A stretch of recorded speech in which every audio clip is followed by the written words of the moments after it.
Hi there. I'm Emma and welcome to English Echo. Today I'm going to tell you the classic story of Goldilocks and the Three Bears. It's a fun and exciting tale that will help you practice your listening skills while following Goldilocks' adventure in the forest. Let's dive in and enjoy the story together.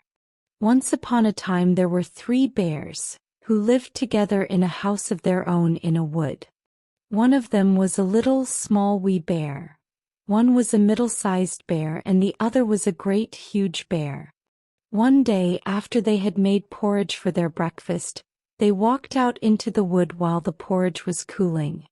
And while they were walking, a little girl came into the house. This little girl had golden curls that tumbled down her back to her waist, and everyone called her by Goldilocks. Goldilocks went inside. First she tasted the porridge of the great huge bear and that was far too hot for her. And then she tasted the porridge of the middle bear and that was too cold for her. And then she went to the porridge of the little small wee bear and tasted that. And that was neither too hot nor too cold but just right, and she liked it so well that she ate it all up. Then Goldilocks went upstairs into the bedchamber and first she lay down upon the bed of the great huge bear. And then she lay down upon the bed of the middle bear and finally she lay down upon the bed of the little small wee bear and that was just right.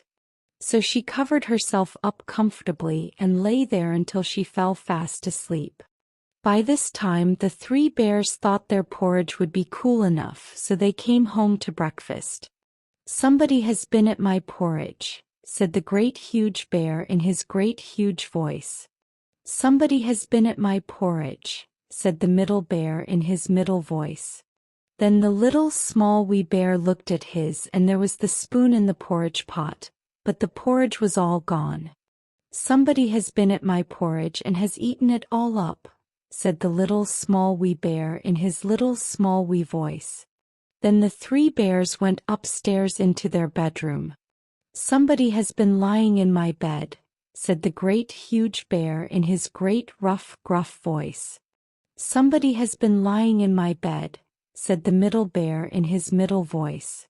And when the little small wee bear came to look at his bed, upon the pillow there was a pool of golden curls, and the angelic face of a little girl snoring away fast asleep.